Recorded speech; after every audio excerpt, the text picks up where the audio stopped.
Now, CNN Chief Legal Affairs Correspondent Paula Reed. Paula, great to see you this morning, and I want to use specific language here. The president asking the Attorney General, directing the Attorney General to ask for the release of the grand jury testimony, actually the pertinent grand jury testimony in the Jeffrey Epstein case. What part of the overall Jeffrey Epstein case does the pertinent grand jury testimony constitute, roughly? So first of all, this is a long shot because we are talking about a very narrow slice of the overall evidence that's been gathered related to Jeffrey Epstein. We're talking about grand jury material. This is by default usually confidential. You have to go to a judge to release it. But this is the evidence that is presented to a panel when you want to indict someone. It's a pretty low bar to get an indictment, so you don't have to bring in everything you have, just enough to get that indictment. And like I said, there's a presumption that this is confidential. So now the Attorney General needs to go to a judge and make some sort of argument that it's not clear what she's going to say, that needs to be released. But what we have to remember is the bulk, millions of pages of additional evidence is in the hands of the government and the Justice Department. So nothing here is going to happen soon. It's going to take a minute. They say today they're going to go to the judge. I don't have details on exactly what the choreography is, but that's what they said on Twitter last night or on X last night.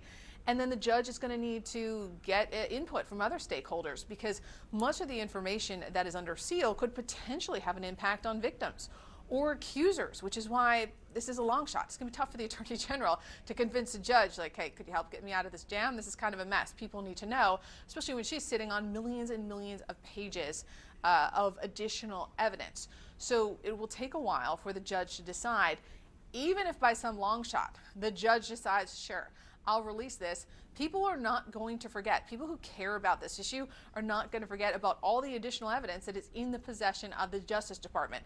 So this might buy them a little bit of time from this larger controversy or potentially temporarily divert attention from the Wall Street Journal story. But it's clear that their current strategy that they have adopted of just telling everybody it's fine, we're moving on, move along with us, is not working.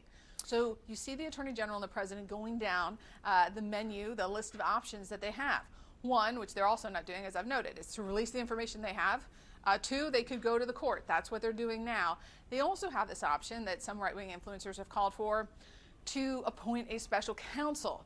Now the drawback there is it just kicks the can down the road, but that is at least someone who we would expect to review the additional evidence the Justice Department has. But the idea that going to a judge, trying this long shot to convince them to release a tiny portion of that tiny portion of evidence that was brought into the grand jury, this is unlikely to quell all of the controversy that they're currently facing over this. You know, both you in our senior legal analyst, Ellie Honig, have brought up something which I think I didn't realize as I woke up to this bevy of news this morning, which is that President Trump is asking for the release of information that actually they don't control. A judge is the one who will make that ultimate decision. What he is not calling for is the full release of information that Attorney General Pam Bondi does, in theory, control, at least more directly, which is the investigatory information you were just describing in the case.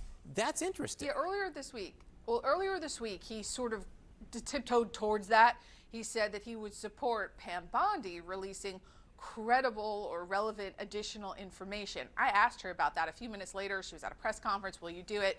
She refused to engage. So he was kind of putting the onus on her if she wanted to release additional information, but kept with that qualifying word that you're rightly picking up on, just, what is relevant, what is credible. And when you're talking about millions and millions of documents, this is someone who I'm not sure is the appropriate arbiter at this point. This is someone who said, I have stuff, I'm going to release it. Haha, just kidding, I'm not going to release it. We're moving on, not taking questions. I wouldn't be surprised if in a week or so we're here talking about them either tapping Ed Martin, who oversees a weaponization group that kind of incubates some investigations inside DOJ, or tapping a U.S. attorney to do an independent review. But again, at some point that ends. And at some point, all of this is going to get dredged up again, which is why they haven't taken that option.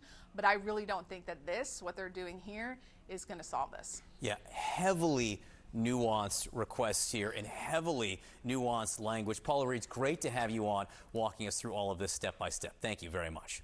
Sarah.